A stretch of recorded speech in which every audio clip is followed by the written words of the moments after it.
Senator Tom Harkin. Over the years, I've come to rely on the dedicated staff at CAST to identify critical issues, to bring together leading scientists, to forge consensus views, and to produce authoritative reports.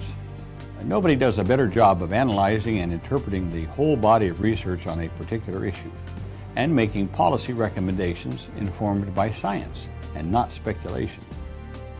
CAST's latest publication, Food Safety and Fresh Produce, could not be more timely and important because the Obama administration has made improving the food safety system a major domestic priority. In March, the administration created the Food Safety Working Group to make recommendations for upgrading America's food safety system for the 21st century. In a succinct, authoritative manner, the new CAST publication addresses the very same issues that are at the heart of the working group's recommendations, including strengthening surveillance and enforcement, improving response and recovery, and placing a much sharper emphasis on preventing outbreaks of sickness caused by contaminated food. This report makes a compelling case for creating a comprehensive farm-to-table food safety network involving all points in the production, processing, distribution, preparation, food chain. I especially appreciate that the new CAST report is written with the consumer in mind and is readily available free of charge at the CAST website.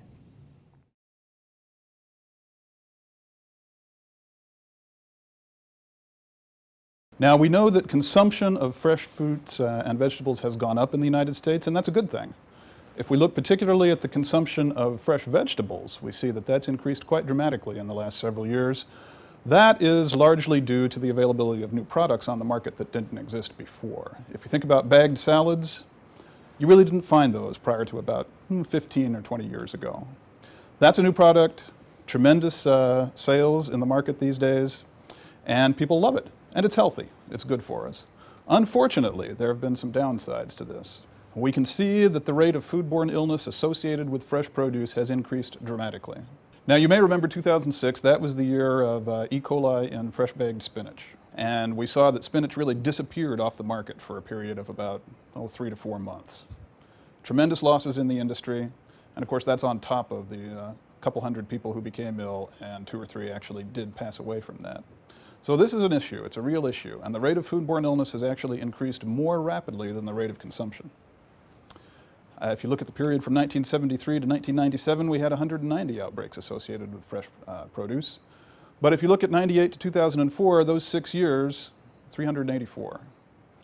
So the rate of foodborne illness associated with fresh produce is increasing faster than the rate of consumption. That tells us that we have an issue that we have to deal with here. What is the cause of this? What's the reason for it? Mentioned some of the new products that are on the market these days.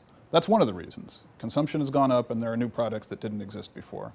And there are some risks associated with that product, with those type products, fresh bagged salads, for example, that would not have been true of older products. If you think about it, take a head of lettuce, for example. You're bringing that head of lettuce out of the field.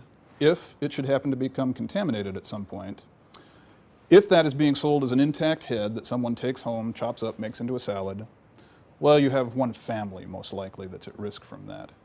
If you bring that into a processing environment, chop it up, it gets mixed and mingled with a lot of other produce, that can be distributed to a large number of people.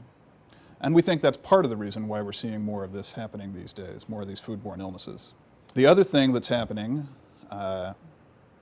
you have a much larger scale production than would have been true in the past. And it's being distributed over a much larger area.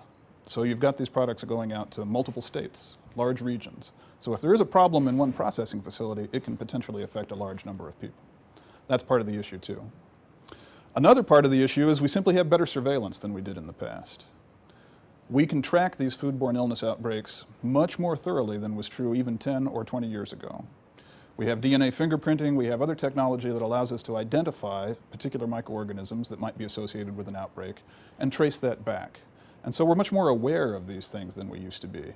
Many things that may have happened in the past, we wouldn't necessarily have known about them. They might have flown under the radar. That's not true these days. We're much more aware.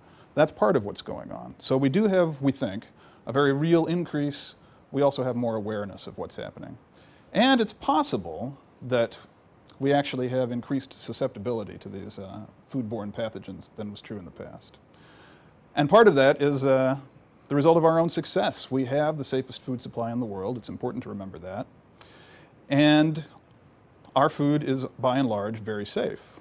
One of the unintended consequences of that is that we're not as exposed to these pathogens as we would have been in years past.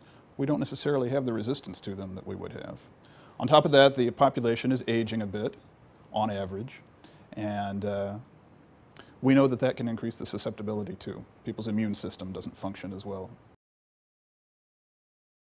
There are populations that are susceptible, more susceptible, because their immune system is not necessarily as robust. That would include very young individuals and the elderly, people who are immunocompromised for one reason or another. Perhaps they're receiving treatment for cancer, perhaps they have HIV/AIDS. There are a number of things that can cause it. So, again, we cannot eliminate risk in these types of products, fresh produce, not being cooked. Very important for those people who may be susceptible perhaps they need to consult with their physician and just find out what the recommendation is as to whether they should consume those products or not. Get questions a lot of times about organic versus conventional production. I mentioned that manure handling, proper composting and all of that, if you're going to use manure as a fertilizer, which would typically be done in organic production, very important to do all of that properly and handle that. But we don't really have enough data to say that organic production is necessarily more hazardous or safer than conventional production. I get that question a lot, and I get people who are very passionate believers on both sides of that. My opinion is that we really don't have enough data to make a good judgment about that one way or the other. But I don't think we can say that one is necessarily riskier or safer than the other. It all depends on how it's managed. And the risks are going to be a little bit different for each type of production, but those risks can be managed. So just some conclusions. We need a comprehensive system for food safety and fresh produce. There is no single point at which you can intervene and cure all of the problems or eliminate all of the risks. It has to be all the way from the farm to the fork, and everyone has a responsibility there.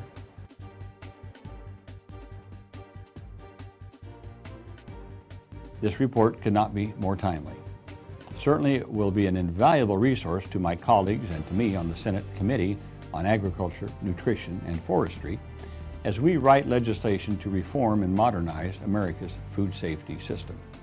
The Council for Agricultural Science and Technology is a private, nonprofit organization, but it performs an outstanding public service. I appreciate the great job that CAST does in providing authoritative, unbiased, scientific information to legislatures and to the broader American public.